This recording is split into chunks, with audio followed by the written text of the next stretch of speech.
Seulement écouter le vent dans les aiguilles de pin.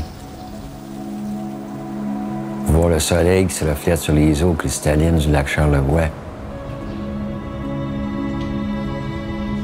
L'horizon, les collines ondoyantes et absolument rien sur le promontoire. On ne voit aucune intervention humaine. C'est un endroit de réflexion pure et simple, tout à fait simple. C'est comme si on était en fait, comme des pionniers, des découvreurs. C'est une chose qu'on ne trouve pas beaucoup à une telle proximité de Montréal.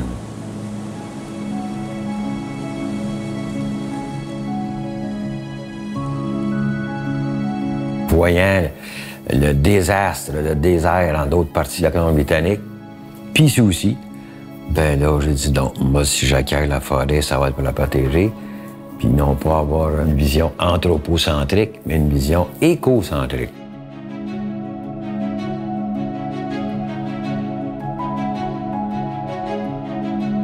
Il n'y a pas si longtemps, il y a quelqu'un qui m'avait mentionné, il dit « B-Side, ça regroupe tout mon système de valeurs, c'est vraiment intéressant. Vous devriez commencer à faire des objets promotionnels. » J'ai pas le goût de créer une tasse. Je pense pas qu'on a besoin de plus de tasses de café au-dessus d'un feu, là, bien honnêtement. Puis j'avais lâché la blague, si jamais B-Side fait un objet promotionnel, ça va être un chalet. Nous, on veut ramener le monde dans le bois. Puis la raison est super simple. Quand tu es dans le bois, tu te sens bien. Quelque chose qui se passe intérieurement, qui est difficilement explicable. C'est dur à mettre en mots, mais il se passe vraiment de quoi. Puis cette destination-là, bien, cadre dans cette mission-là de ramener les gens à la nature. Et cadre aussi dans la façon dont on le fait, qui est le transfert par l'expérience.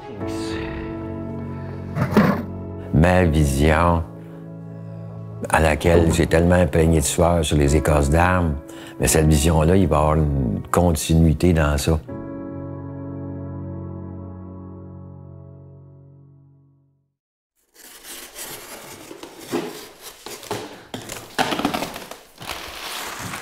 Assez.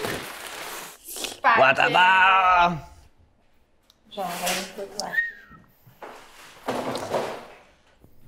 Il y a du relief dans cette arène. Un chalet. Beaucoup de promoteurs vont voir ce site-là comme une forêt. Une forêt, puis c'est très générique. Mais nous, on veut aller un peu plus loin. T'sais, une forêt, c'est une mosaïque, en fait. C'est une succession de paysages, c'est des odeurs, c'est des textures, c'est le bruit. Fait que tout ça doit participer à l'expérience. Fait que chaque élément a été développé vraiment dans cette subtilité-là, en fait, de compréhension-là du site. Ouais. Ça, c'est un élément clé. Comprendre le territoire, l'écosystème. Je sais pas, je dois avoir passé quasiment 1000 heures sur ce terrain-là à le marcher, puis j'ai même pas encore découvert au complet. C'est gigantesque. Je l'ai marché avec des biologistes, je l'ai marché avec les architectes, avec les urbanistes, je l'ai marché avec Jacques.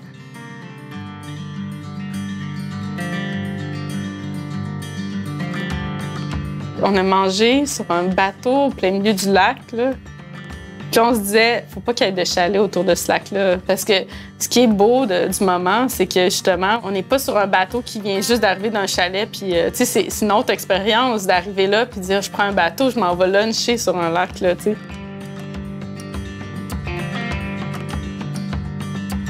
C'est ça que je pense qu'il faut qu'il se traduise dans l'architecture ou dans l'approche architecturale.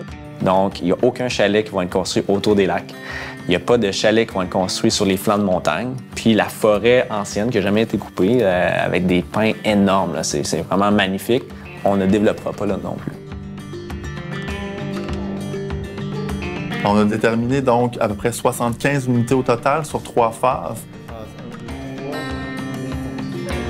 Dans un projet standard, on en a rentré le double, probablement, en fait. Là. En 15 ans d'évaluation environnementale, c'est la première fois que je travaille sur un projet qui a pour objectif de protéger autant de milieux naturels sur le site qu'ils veulent développer. Dans la portion habitation, on a des terrains, en fait, à peu près de 3 hectares, qui est quand même énorme, là, en fait, là. Ça te permet de ne pas voir ton voisin. Ça te permet d'avoir ta mini-forêt à toi d'explorer, mais de se sentir aussi tranquille. On oublie le gazon, on oublie la tondeuse. La voiture, une fois qu'on arrive sur le site, on la laisse, on la voit plus. Les gens de la municipalité nous ont dit, sur peut-être 300 projets que j'ai touchés dans ma carrière, c'est la première fois que je vois un projet aussi sensible, en fait, d'un milieu. Puis je sentais dans ses yeux que, enfin, je vais travailler sur quelque chose qui fait sens, Fait que ça m'a extrêmement touché, en fait. Tu sais, c'était drôle parce que tu disais je veux une architecture sans architecte. Là, j'étais là, ouais, je sais pas si je suis capable de faire ça.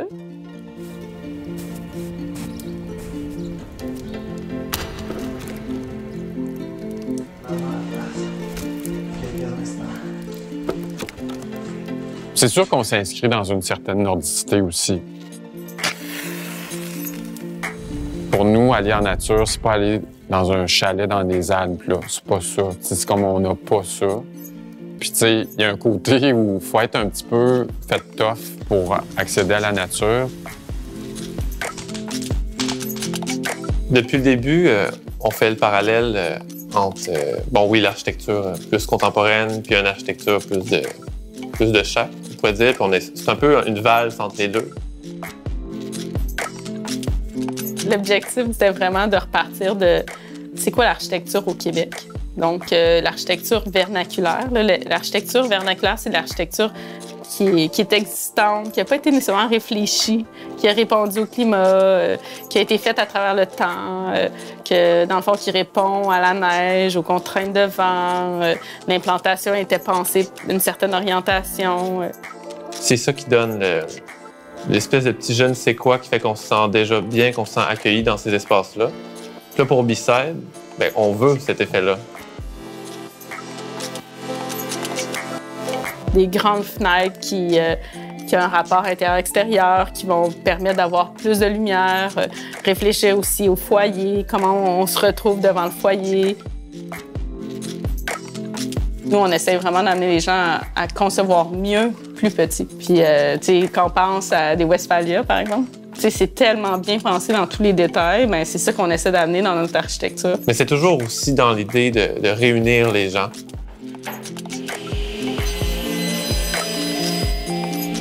Juste dans la proportion de l'îlot. Des fois, on fait des îlots vraiment minces pour que les gens ils se touchent, là, ils sont vraiment proches. Des fois, on fait des îlots très, très grands. Où est-ce que les gens peuvent vraiment avoir de leur espace chacun, puis chacun sa zone. On s'est vite entendu sur le fait que la cuisine devait avoir un côté un peu rough, un peu brut, mais raffiné.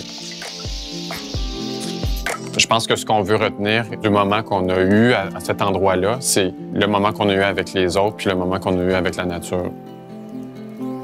Le défi, en fait, que B-Side nous a amené, c'était vraiment de réfléchir à l'architecture comme étant au service de la nature. Donc, tous les gestes qu'on fait doivent servir comment on va percevoir la nature.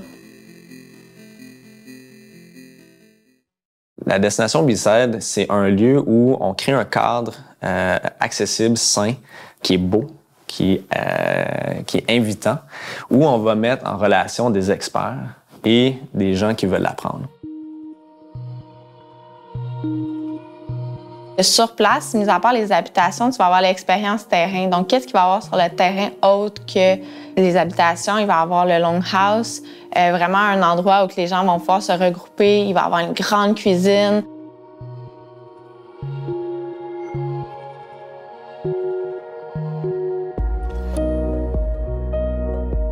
On va avoir des bibliothèques cachées en plein milieu du bois.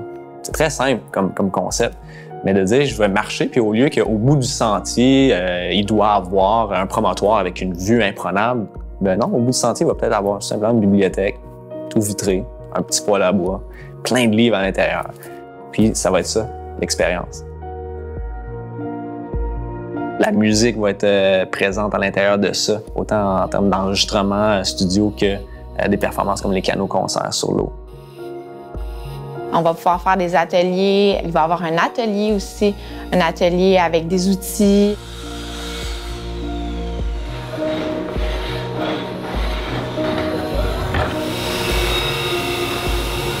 C'est vraiment un programme polyvalent là, qui mêle à la fois des grands espaces ouverts où on peut faire à peu près tout, ou des espaces avec des studios pour faire des workshops, pour enregistrer. Fait que ça mêle vraiment tout, ça devient un espace polyvalent, mais qu'on veut aussi vraiment ouvert le plus possible à tout le monde. On veut pas avoir l'impression que il se passe quelque chose, il faut que je loue le local pour y aller. Non, genre tu passes à côté, je vais donc aller voir qu'est-ce qui se passe aujourd'hui. Donc, c'est tout été réfléchi en fonction de comment on veut que les gens vivent pour avoir une expérience positive qui va ouvrir les sens, qui va leur faire apprendre des choses. Parce qu'avec les générations, on a perdu un peu le savoir-faire ou le comment bûcher, Mais si on a un petit mode d'emploi qui dit que tes bûches sont là, puis tu peux faire tel abri, je pense que les gens vont se sentir en fait bien d'être capables de réaliser des choses par eux-mêmes. Si notre génération, on s'y intéresse pas, ben on sera peut-être pas là pour le transmettre à nos enfants. Puis un savoir qui était acquis depuis des milliers d'années, qu'on a continué à transmettre, qui était à la base de notre mode de vie, bien finalement va disparaître.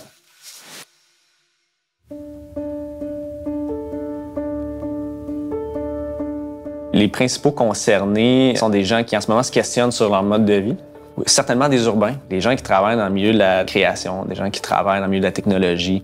Ce sont des gens qui sont extrêmement stimulés intellectuellement, qui vivent du stress, qui vivent beaucoup cette espèce de pression-là. Puis je pense que c'est un groupe de gens qui ont besoin de se déconnecter un peu.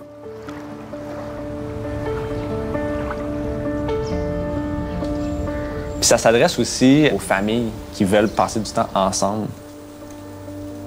Finalement, mais je pense que ça s'adresse aussi beaucoup aux entreprises qui ont des employés qui travaillent extrêmement fort pour lever des projets, des petits startups, des compagnies justement dans le domaine de la création des arts, de la culture, de la musique, qui finalement ont besoin de stimuler leur créativité, de récompenser leurs employés qui se donnent corps et âme, puis de se regrouper dans un cadre aussi qui est peut-être un petit peu moins professionnel.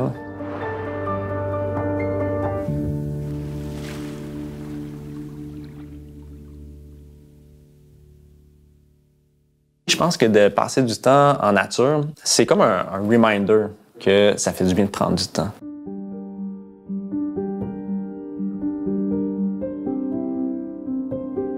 Si on regarde par le passé des projets de ville-jardin ou des projets de développement qui ont été faits vraiment il y a longtemps, qui étaient avant-gardistes et qui ont intégré les milieux naturels, c'est les sites maintenant qu'on regarde qui se vendent le plus cher puis qui ont la plus grande valeur. C'est un message qu'on envoie aussi à la population, tu sais. On est un peuple très créatif, je pense quand même. Là, ça, je pense que c'est assez reconnu de tous, là, tu sais. Fait que faut juste pas avoir peur. Puis je pense qu'un projet comme ça risque de faire tomber d'autres barrières, j'ai l'impression, tu sais.